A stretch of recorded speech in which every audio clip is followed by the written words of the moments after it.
ভাই আপনার বাজেট যদি অনেক বেশি কম হয়ে থাকে এবং একটা 4K ড্রোন খুঁজে থাকেন তাহলে এইটা আপনার জন্য একটা বেস্ট চয়েস হতে পারে। আর আপনারা সবাই জানেন যে DJI এর ড্রোনগুলো কিন্তু একদমই মার্কেট ডমিনেট করতেছে। DJI এর বাইরে অন্য কোনো ড্রোন কিন্তু এখনো মার্কেটে দাঁড়াতে পারে নাই। এবং আজকের ভিডিওতে কথা বলবো DJI এর সবথেকে সস্তা ড্রোন নিয়ে, যেটা দিয়ে আপনি চাইলে কিন্তু 4K তে ভিডিও রেকর্ড করতে পারবেন। ইভেন আপনি যেই জায়গা থেকে এটাকে ফ্লাই করবেন, কোম্পানি ক্লেম করতেছে এটাকে 10 কিলোমিটার দূরে নেওয়া যায়। তার মানে বুঝতেই পারতেছেন এটা অনেক দূরে পর্যন্ত যাবে।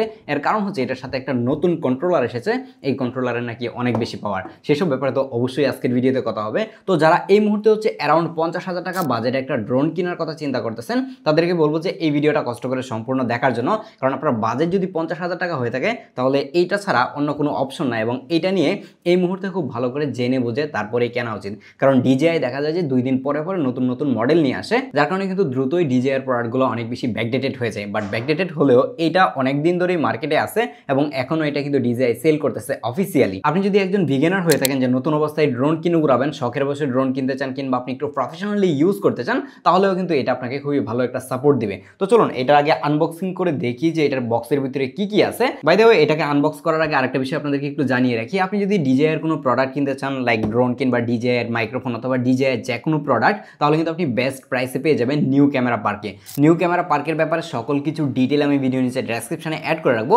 যারা এই ধরনের ড্রোন অথবা DJI এর প্রোডাক্ট কিংবা ক্যামেরা কিনতে চান, তারা চাইলে কিন্তু নিউ ক্যামেরা পার্কের সাথে কন্ট্রাক্ট করতে পারেন। তারা কিন্তু অফিসিয়ালি DJI এর প্রোডাক্টগুলো সেল করে থাকে এবং বাংলাদেশের মধ্যে আপনি কিন্তু বেস্ট প্রাইসে তাদের কাছ থেকে পেয়ে যাবেন। যার কারণে কিন্তু তাদের সাথে এই ধরনের ড্রোন কেনার আগে অবশ্যই যোগাযোগ করে নেবেন। আমার হাতে যে বক্সটা রয়েছে এটা কিন্তু একটা কম্বো প্যাকেজ, এটার কিন্তু একটা স্ট্যান্ডার্ড প্যাকেজ হয়ে থাকে। স্ট্যান্ডার্ড নিয়ে আমরা কথা না বলি, কারণ হচ্ছে যে 50,000 টাকা বাজেটে যখন আপনি ড্রোন নেবেন, অবশ্যই আপনার কম্বো প্যাকেজটাই নেওয়া উচিত, কারণ এটার মধ্যে অনেক ধরনের এক্সট্রা অ্যাক্সেসরিজ থাকে। তো চলুন আগে বক্সটাকে আনবক্স করে দেখি যে আসলে এটার মধ্যে কি কি আছে।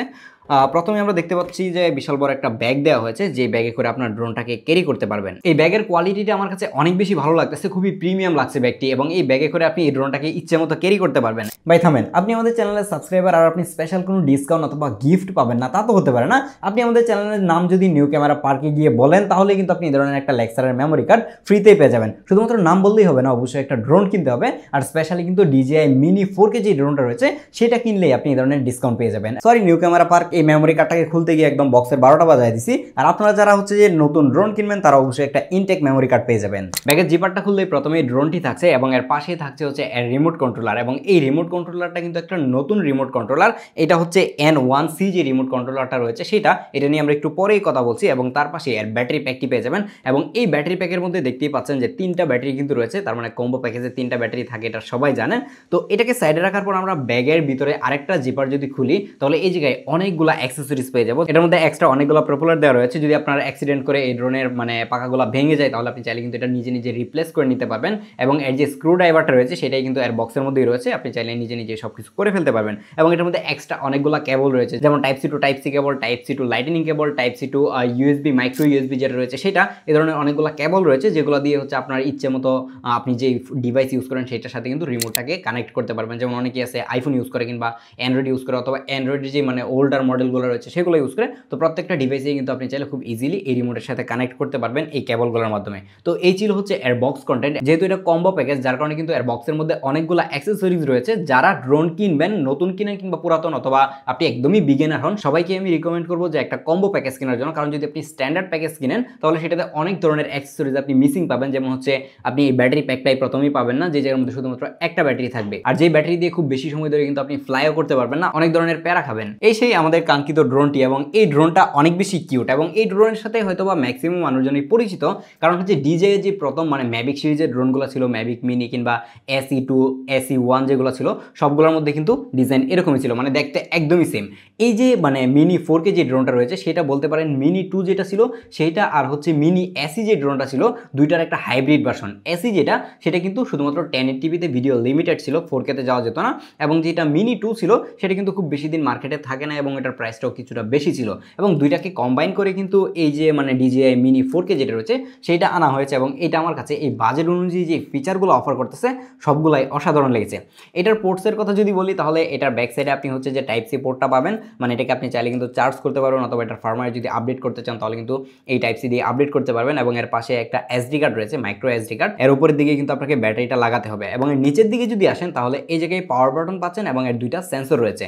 আর এই ড্রোনটার মধ্যে শুধুমাত্র শুধুমাত্র দুইটা সেন্সরই ইউজ করা হয়েছে নিচের দিকে, এর সাইডে কোনো ধরনের সেন্সর নাই, যার কারণে যদি আপনি এটাকে ব্লাইন্ডলি ফ্লাই করেন, লাইক আপনি ড্রোন আপনার চোখের বাইরে চলে গেছে, কোথায় যাচ্ছে আপনি দেখতেছেন, আপনি শুধুমাত্র রিমোটে হচ্ছে যে এর ক্যামেরার ফিডটাই পাচ্ছেন, তখন কিন্তু এটা অ্যাক্সিডেন্ট করার চান্স অনেক বেশি থাকে। কারণ আপনি সামনে বামে ডানে যদি নেন তাহলে কিন্তু গাছ কিংবা তার যদি থাকে তাহলে কিন্তু লেগে পড়ে গিয়ে ভেঙে যাবে। যার কারণে এই ধরনের যে ড্রোনগুলো রয়েছে, স্পেশালি বাজেট ড্রোনগুলো, সেগুলোকে সবসময় আমি বলবো যে আপনার চোখের ভিতরে রাখেন। মানে হচ্ছে আপনি দেখতেছেন যে ড্রোনটা কোথায় কোথায় আছে, নিচের দুইটা সেন্সর দিয়ে কিন্তু ল্যান্ডিং টাইমে খুবই ভালো কাজ করে, দেখা যায় যে ঠিকঠাকভাবে কিন্তু এটা ল্যান্ড করতে পারে, কোনো অবস্থাতে প্রবলেম করে না। এবং নিচের দিক থেকে যখন আপনি হাত দিতে যাবেন তখন দেখবেন যে এটা অটোমেটিকলি কিন্তু উপরে চলে যাচ্ছে। এই ফিচারগুলো যদি সাইড থেকে দেওয়া হতো, এরকম আসলে বাজেট ড্রোনে ওগুলো আশাও করা যায় না, বাট এটা আমার কাছে সেন্সরটা মোটামুটি কাজের মনে হয়েছে। কিন্তু অবশ্যই আবারও বলে নিচ্ছি যে এই ধরনের ড্রোন কিনলে অবশ্যই আপনার মানে চোখের ভিতরে রাখা ট্রাই করবেন। মানে আপনি যেই পর্যন্ত দেখতেছেন, মানে ড্রোন আপনার চোখের বাইরে নিলে তখন কিন্তু ঝামেলা হওয়ার চান্স অনেক বেশি। DJI কিন্তু কখনোই তাদের প্রোডাক্টের কোয়ালিটির মধ্যে কম্প্রোমাইজ করে না। এটার প্লাস্টিক কোয়ালিটি খুবই প্রিমিয়াম ছিল, এটা মনে হয় যে একটু উপর থেকে পড়ে গেলে ভেঙে যাওয়ার চান্স কিন্তু অনেকটা কম, অনেক বেশি শক্তপোক্ত মনে হচ্ছে। বাই দ্য ওয়ে, এটা কিন্তু 249 গ্রামের একটা ড্রোন, তার মানে হচ্ছে আপনি এটাকে যে কোনো জায়গায় কিন্তু ফ্লাই করতে পারবেন, ইভেন এটাকে নিয়ে অন্যান্য দেশে নিয়ে উড়াতে পারবেন। আপনারা সবাই জানেন যে 250 গ্রাম কিংবা 50 গ্রামের উপরে যে ড্রোনগুলো রয়েছে, সেগুলো যদি অনেক জায়গায় ফ্লাই করতে যান, আপনাকে কিন্তু সেই এলাকা থেকে দেখা যাচ্ছে যে পারমিশন নেওয়া লাগবে, কিংবা বাংলাদেশেই আপনি যদি 249 গ্রামের উপরের কোনো ড্রোন ফ্লাই করতে চান তখন কিন্তু পারমিশনের দরকার হয়। এটা যেহেতু 249 গ্রামের ছোটোখাটো একটা ড্রোন, যার কারণে এটাকে আপনি যে কোনো জায়গায় ফ্লাই করতে পারবেন। বাট আমি এটাকে ফ্লাই করতে গিয়ে একটা প্রবলেম খুঁজে পেয়েছি, সেটা হচ্ছে আমার বাসার যে এরিয়া, সেই এরিয়া থেকে কিন্তু মানে এয়ারপোর্টটা একদমই কাছে। এয়ারপোর্ট কাছে হওয়ার ফলে দেখলাম যে ম্যাক্সিমাম টাইমে এটাকে ফ্লাই করতে দিচ্ছে না। মানে ফ্লাই করতে গেলে দেখাচ্ছিল যে এয়ারপোর্ট মানে রিস্ট্রিক্টেড এরিয়া, ফ্লাই করা যাবে না এরকম। তার পাশাপাশি হচ্ছে একদমই কাছেই হচ্ছে যে ক্যান্টনমেন্ট এরিয়া রয়েছে। তো আপনারা সবাই জানেন যে ক্যান্টনমেন্ট এরিয়াতে ড্রোন ফ্লাই করাটা একটু রিস্কি এবং আমাদের নিজের দেশের প্রাইভেসি নষ্টের মতো একটা বিষয় বলতে পারেন। যার কারণে আমি এটাকে এইভাবে এই জায়গাতে খুব বেশি একটা ট্রাই করি নাই। আমি যতটুকু মানে আমার লিমিটের মধ্যে রয়েছে এটাকে উড়ানোর ট্রাই করেছি। তো আপনারা এই ধরনের রিস্ট্রিক্টেড যে এরিয়াগুলো রয়েছে সেগুলোকে অ্যাভয়েড করার ট্রাই করবেন। এই ড্রোনের সাইজটা এতটাই ছোটো, এটাকে যদি আপনি ফোল্ড করেন তাহলে আপনার পকেটে রেখে মানে ঘুরতে পারবেন, এরকম একটা অবস্থা। এই যে আমি এটাকে ফোল্ড করে ফেললাম, এবং ফোল্ড করার ফলে দেখেন যে এটা কিন্তু আমার হাতের মুষ্টির মধ্যে মানে ঠিকঠাকভাবে ধরে ফেলতে পারতেছি। মানে আমার স্মার্টফোনের সাইজ বলতে পারেন। এই যে দেখেন আমার স্মার্টফোন এবং ড্রোনটা দেখেন যে একদমই কিন্তু স্মার্টফোন থেকেও ছোটো মনে হচ্ছে। এটাকে চাইলে আপনি পকেটে নিয়ে ক্যারি করতে পারেন, বাট এটার সাথে যেই মানে রিমোট কন্ট্রোলটা রয়েছে, রিমোট কন্ট্রোলারটা একটু বড় মনে হচ্ছে। এটা যদি একটু ছোটো হতো তাহলে দুই পকেটে দুইটা রাইখে মানে উড়াধুরা ঘোরা যাইতো আর কি। দেন এর ব্যাটারি কেসটা নিয়ে একটু কথা বলা যাক। এই কেসটা কিন্তু খুবই স্মার্ট বলার কারণ হচ্ছে, ধরেন হচ্ছে আপনি এই ব্যাটারি প্যাকটা এই জায়গা থেকে একটা ব্যাটারি প্যাক খুলি, এই ব্যাটারি প্যাকটা আপনি ইউজ করছেন এবং এটার মধ্যে 50% চার্জ রয়েছে, এবং ধরেন এইটার মধ্যে আরেকটা যেটা রয়েছে লাগানো, সেটার মধ্যে 20% চার্জ এবং এটার মধ্যে 100%। যখন আপনি তিনটাকে একই সাথে লাগিয়ে চার্জ করবেন তখন আপনার যেটার মধ্যে 50% চার্জ সেটা কিন্তু সবার আগে চার্জ হবে। এটা 100% হওয়ার পরে কিন্তু 20% যেটা সেটা চার্জ হতে শুরু করবে। তো এই ব্যাপারটা আমার কাছে অনেক বেশি ভালো লেগেছে যে আপনি খুবই ফাস্ট কিন্তু চার্জ করতে পারবেন, এবং চার্জ করে কিন্তু আপনি সাথে সাথে ইনস্ট্যান্ট চাইলে কিন্তু ফ্লাই করতে পারবেন। ইভেন এই ব্যাটারি কেসটাকে কিন্তু আপনি চাইলে পাওয়ার ব্যাংক হিসেবে ইউজ করতে পারবেন, যে কোনো ডিভাইস কিন্তু চার্জ করতে পারবেন। অথবা আপনার এই রিমোট কন্ট্রোলের চার্জ যদি অনেক বেশি কম থাকে তাহলে কিন্তু আপনি চাইলে এই রিমোট কন্ট্রোলটাকেও চার্জ করে ফেলতে পারবেন এই ব্যাটারি প্যাক থেকেই। যেহেতু ব্যাটারি নিয়ে কথা বলছি, এটার ফ্লাইট টাইম নিয়েও একটু কথা বলা যাক। DJI ক্লেম করতেছে যে এই ব্যাটারিটাকে যদি আপনি একবার 100% চার্জ করে এটাকে ফ্লাই করেন তাহলে কিন্তু আপনি 30 মিনিটের মতো ফ্লাইট টাইম পাবেন। মানে এটাকে 30 মিনিট আকাশে উড়াতে পারবেন। বাট আমি রিয়েল লাইফে এটা থেকে 30 মিনিট একবারও ফ্লাইট টাইম পাই নাই। 20 মিনিট 22 মিনিট এরকম ফ্লাইট টাইম পাচ্ছিলাম। কিছু কিছু ক্ষেত্রে একটু কমও দিচ্ছিল, 19 মিনিট 18 মিনিট, কিংবা কিছু ক্ষেত্রে 22 মিনিটের একটু বেশিও দিচ্ছিল। এভারেজে আপনি ধরতে পারেন যে 22-23 মিনিট কিন্তু আপনি ফ্লাইট টাইম এটা থেকে পাবেন। তারপরেও কিন্তু ফ্লাইট টাইমটা অনেক কিছুর উপরে ডিপেন্ড করে যে আপনি কেমন উইন্ড কন্ডিশনে উড়াইতেছেন। আপনি যদি অনেক বেশি বাতাসের মধ্যে এই ড্রোনটাকে উড়ান তখন দেখা যাবে যে ফ্লাইট টাইমটা অনেক বেশি কমে যাবে, কারণ তার তখন বাতাসের সাথে অনেক বেশি স্ট্রাগল করা লাগবে। তো সেই জায়গায় কিন্তু মানে এর যে ব্যাটারি ব্যাকআপটা রয়েছে সেটা কিন্তু কিছুটা আপ ডাউন হতে পারে। আর কোম্পানি যেটা ক্লেম করতেছিল যে এটা 10 কিলোমিটার দূরে যায়, সেটা নিয়ে একটু পরে কথা বলতেছি। কিন্তু এটা একটু বলি যে এটা যদি 20 মিনিট 22 মিনিটের মতো ফ্লাইট টাইম দেয় তাহলে আপনি 10 কিলোমিটার দূরে যদি এটাকে কোনোভাবে পাঠিয়েও দেন আর সেই জায়গা থেকে ফিরে আসবে বলে মনে হয় না, অ্যাটলিস্ট এই ব্যাটারি দিয়ে। যার কারণে 10 কিলোমিটার দূরে না নেয় ভালো। জাস্ট আপনি চোখে যত দূর দেখেন মানে 2-4 কিলোমিটার সেই পর্যন্ত নিতে পারেন।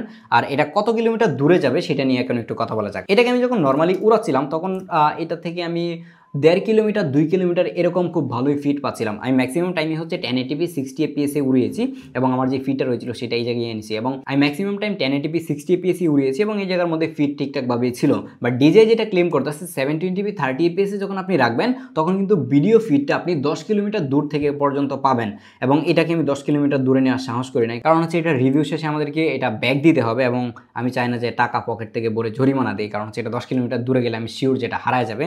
তো সেই জায়গায় এইটার রেঞ্জ যদি বলি তাহলে মোটামুটি আপনি বলতে পারেন যে 3 থেকে 4 কিলোমিটার সর্বোচ্চ যেতে পারে, মানে 4 কিলোমিটার নিলেই এটা কিন্তু রিস্ক হয়ে যায়।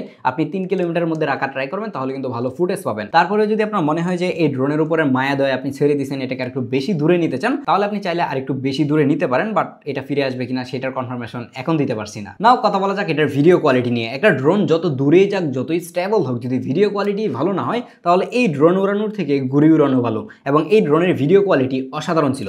আপনি যদি 50,000 টাকা বাজেটে কোনো একটা ড্রোন কিনতে চান এবং আপনার 4K ভিডিও সাপোর্ট দরকার হয়ে থাকে, তাহলে এইটার বিকল্প আর কিছুই নাই। কারণ এটা দিয়ে আপনি চাইলে কিন্তু 4K 30 fps ভিডিও রেকর্ড করতে পারবেন, যেটা আমার কাছে অসাধারণ লেগেছে। এবং এর ভিডিও কোয়ালিটি মাখন লেভেলের ছিল। বাট ভিডিও কোয়ালিটিতে কিছু প্রবলেম রয়েছে, যেরকম প্রবলেমটা হচ্ছে যে এটার মধ্যে শুধুমাত্র আপনি একটা স্ট্যান্ডার্ড মোডেই আপনার ভিডিও করতে হবে, মানে একদমই ফিক্সড যেটা ভিডিও দেখতেছেন সেই ভিডিওটাই। এটার মধ্যে কোনো ধরনের ডি-লক, এস-লক কিংবা মানে লগে শ্যুট করার কোনো অপশন নাই। বাট এটার মধ্যে প্রো মোডটা রয়েছে, আপনি চাইলে আপনার নিজের মতো করে শাটার স্পিড, আইএসও এগুলো কন্ট্রোল করে একটু করতে পারবেন। বাট যারা বিগিনার এই টাইপের মানে বাজেট রেঞ্জের ড্রোন কিনবে, তারা আমার কাছে মনে হয় না যে প্রো লেভেলের কোনো কিছু করবে। একদমই সব কিছু স্ট্যান্ডার্ড রেখে জাস্ট অটো মোডে ফ্লাই করবে, এরকম একটা অবস্থা। এরকম যদি আপনি out of the box video করতে চান তাহলে কিন্তু এটা থেকে খুবই ভালো রেজাল্ট পাচ্ছিলাম। এটাকে আমি ম্যাক্সিমাম টাইম 1080p 60 fps উড়াচ্ছিলাম, কারণ 1080p 60 fps টা আমার কাছে অনেক বেশি স্মুদার মনে হচ্ছিল এবং বেশি ভালো লাগতেছিল দেখতে। 4K 30 fps টার মধ্যে বেশি ডিটেল থাকে, বাট ওই যে স্মুথনেসের যে ব্যাপারটা সেটা খুব বেশি একটা পাওয়া যায় না, মানে কিছু কিছু ফ্রেম ড্রপ খুঁজে পাওয়া যায়। তো সেই জায়গায় আমার কাছে মনে হয় যে এই ড্রোনটা কিনলে আপনি ম্যাক্সিমাম টাইম হচ্ছে যে 1080p 60 fps উড়াতে পারেন। আর আপনি চাইলে কিন্তু এই ড্রোন দিয়ে 2.7K তে 60 fps ভিডিও রেকর্ড করতে পারবেন, যেটা কিন্তু আবার 1080p থেকে একটু স্লাইটলি বেটার, একটু বেশি ডিটেল থাকে। ডাইনামিক রেঞ্জেও কিছুটা পরিবর্তন দেখতে পেয়েছি এবং শার্পনেসটাও একটু বেশি মনে হয়েছে।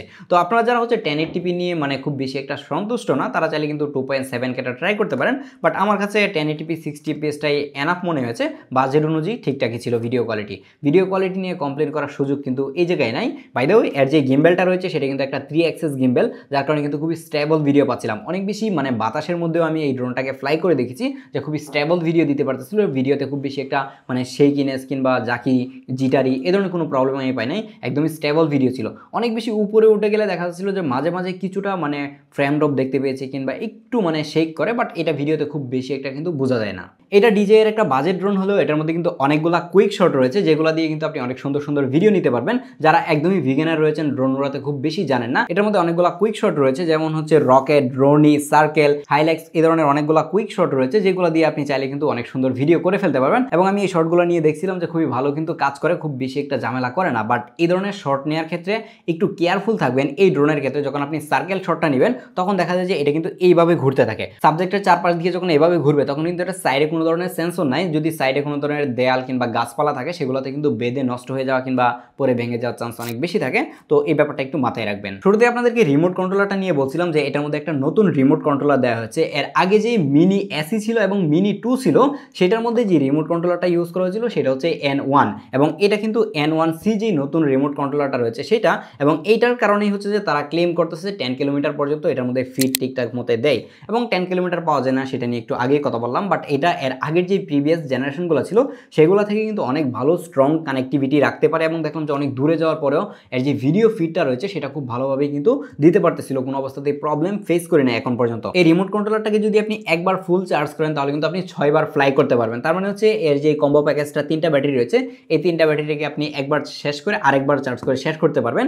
বাট এই রিমোট কন্ট্রোলারের ব্যাটারি ব্যাকআপটা যদি আরেকটু বেশি পেতাম তাহলে বেশি ভালো হতো, কারণ হচ্ছে নর্মালি এটাকে চার্জ করে, বাট রিমোট কন্ট্রোলারটা এত দ্রুত চার্জ শেষ হওয়ার কথা না। এটা থেকে যদি 8 বার মানে ফ্লাই করা যেত তাহলে বেশি ভালো হতো। যাই হোক, যতটুকু দিচ্ছে আপনি যে কোনো ধরনের কাজ মানে চালিয়ে নিতে পারবেন। আপনি যদি ট্যুরেও যান চার্জ নিয়ে খুব বেশি একটা প্যারা খাবেন না। তো এখন ফাইনালি কথা হচ্ছে যে আপনি 50,000 টাকা দিয়ে এই ড্রোন কিনবেন কিনা। আর এই জায়গায় নতুন করে বলার কিছু নাই, কারণ 50,000 টাকা বাজেট যদি আপনার থাকে তাহলে এইটার বিকল্প অন্য কোনো অপশনও কিন্তু থাকছে না। এটাই আপনাকে নিতে হবে। দেখা হচ্ছে পরবর্তী ভিডিওতে। আল্লাহ হাফেজ।